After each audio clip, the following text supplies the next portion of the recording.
As Russia keeps losing their most modern tank, the T-90M, the Ukrainian drone army keeps helping out with this, as seen again with a Ukrainian drone hitting a T-90M in the back section, where the lowest protection is.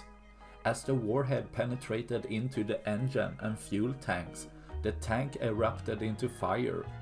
But as the reconnaissance drone flew over the burning tank, it seems multiple mines were placed on top of the tank in the front, most likely left from the crew to ensure the tank is destroyed by Ukraine when targeting it.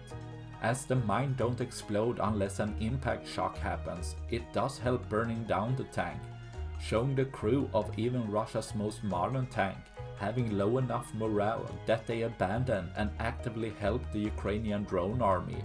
Not that they really needed it, as they fairly easy was able to destroy another of Russia's most modern tanks, reducing Russia's tank force, leaving one less for tomorrow. That's all I had for this video. Please like and subscribe for more. Thanks for watching. Bye.